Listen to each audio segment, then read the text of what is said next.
Hello and welcome to Project Breakout. I'm Kevin Lindenmuth and I'll be teaching you how not to spend money on a low budget movie. The very first thing is the script. You want to make sure that you incorporate everything that you have available to you.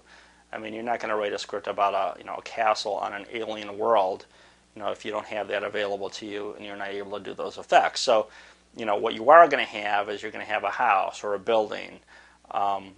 Just make a list of everything you have available, any cool location, park, nearby park, forest, whatever, and try to incorporate it into the script just to give it, the best visuals and give you the best production value. When I was writing the Alien Agenda movies, I wrote in an abandoned building. And, while I didn't have access to an abandoned building, I did have access to a floor of the building I was working in that was under construction. So there was like pipes sticking out of the wall or wire sticking out of the wall. It really looked like it was a derelict place.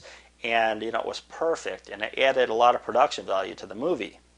Also, try to keep all the locations close to each other. I mean, you don't want to have one location, 100 miles from another one. Just make sure they're all within, fairly quick driving distance or subway distance, whatever, from each other. So you cut down on the time.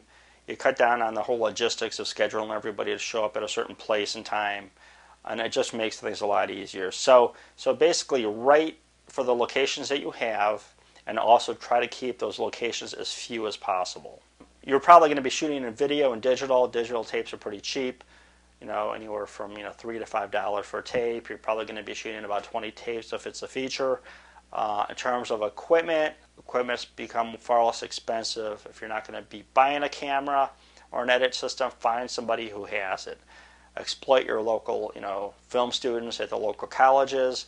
Put an ad in the paper. Again, you could probably get them to do it for free for the experience. Work out whatever deal you have to. But again, try to keep it as, budget conscious as possible. With your first movie, you don't need to pay actors. Just be upfront about this with them. You might have to throw them some gas money or whatever. But you can find people from the local colleges or the local theater group or put an ad online or whatever.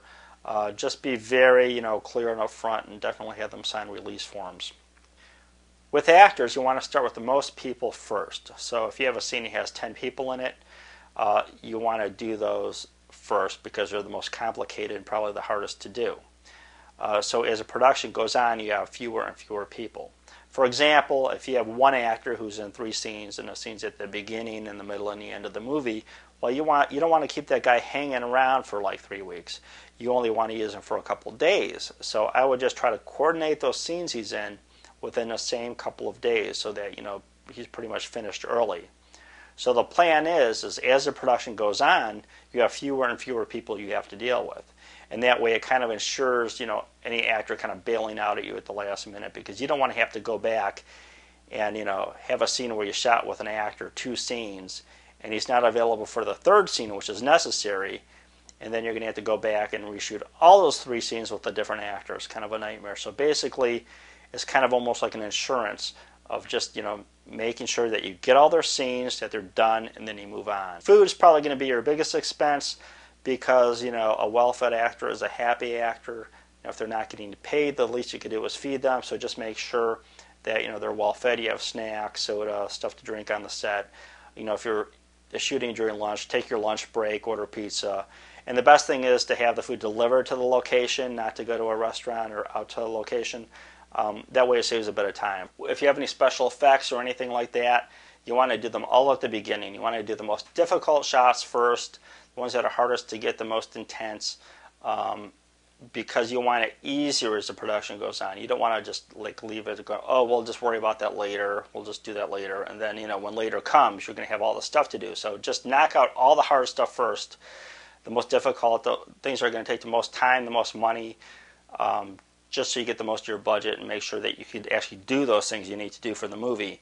And then just leave all the other stuff, later on. So, attack it, with the most work first, the most actors, the harder locations, and then basically kind of check them off your list as you're going through your movie. So that by the time that you're finishing your movie, you're done with most of your actors, you're done with all your effects, you've used at most of your locations, and it's just basically you could just take your time and do it right. And that's the important thing, is to do the movie, the best possible movie you could do with the budget that you have. And that's, all you can do. And I've done this, many times with my own productions. Basically, you got a couple $1,000 or whatever, and you're just doing the best you could do. But hey, that's low budget production. Thanks for watching. I'm Kevin Lindemuth on behalf of Project Breakout. Tune in again for more career advancing advice.